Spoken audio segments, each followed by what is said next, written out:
서울의 한 패스트푸드점에서 일하는 신모 45씨는 투잡을 한다. 그가 일하는 매장은 지난해까지 24시간 운영했다. 그는 오후 10시부터 오전 7시까지 하루 8시간, 주 40시간 일해 한 달에 14만 물결표 150만원을 받았다. 그러나 1월부터 최저임금 인상으로 인건비가 부담된다. 며 오전 8시부터 자정까지 단축 영업을 한다. 직원도 47명에서 28명으로 줄었다. 신씨도 주 4일 하루 평균 4시간 30에서 5시간 30분만 일한다. 그의 시급은 6,470원에서 7,530원으로 1,060원이 올랐지.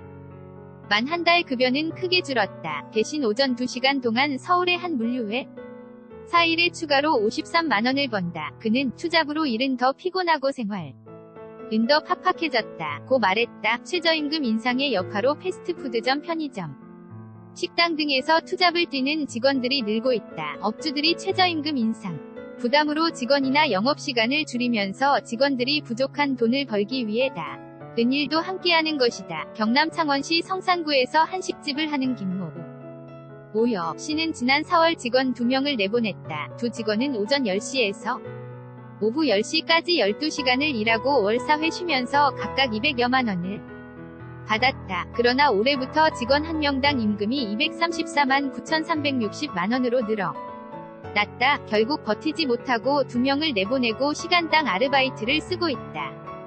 오전 10시에서 오후 3시까지 가장 바쁜 시간에만 근무하고 하루 4만 원을 준다. 그것도 주 3회뿐이다. 김씨 한식집에서 일하는 정모 57여 씨는 저녁에는 인근 창원시 중앙동의 한 참치집에서 또 일한다. 투잡이다. 두 곳의 월급을 합쳐야 겨우 100만 원이 넘는다. 정 씨는 일하는 사람 입장에서는 실제로 나아진 것은 별로 없고 오히려 일자리 구하기만 더 어려워졌다. 고 말했다. 창원시 위찬구에서 고깃집을 운영하는 손모 39씨 도 지난 1월부터 6명이었던 직원 중 2명을 줄였다. 대신 장인과 장모까지 가게로 나온다. 손 씨는 직원을 무조건 줄이면 장사가 안 돼 자구책으로 가족들까지 동원한 것이라고 말했다. 사람 대신 로봇을 사들인 경우도 있다. 대구 달서구 성서산업단지에서 자동차 부품 제조업체를 운영하는 박모 33씨는 최근 중국산 자동화 기계 1대 1억 9천만 원 상당을 샀다.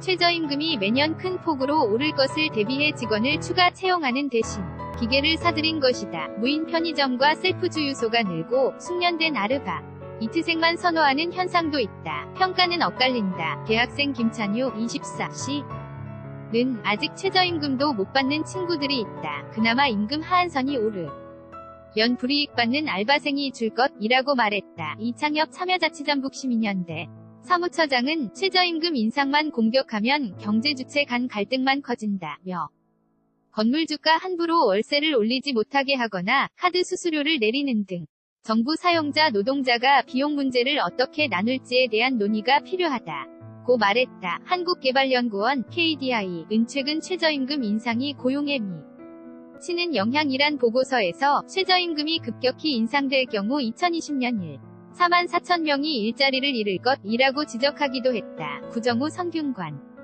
대사회학과 교수는 인상 전 업종별 규모별 차등 적용을 하자는 소상 공인들의 목소리를 면밀히 검토했어야 했다고 말했다. 이정희 서울시립대 행정학과 교수는 정규직과 비정규직으로 양극화된 국내 고용시장에선 일부 정규직은 혜택을 받고 비정규직은 일자리를 잃는 역설이 나올 수 있다.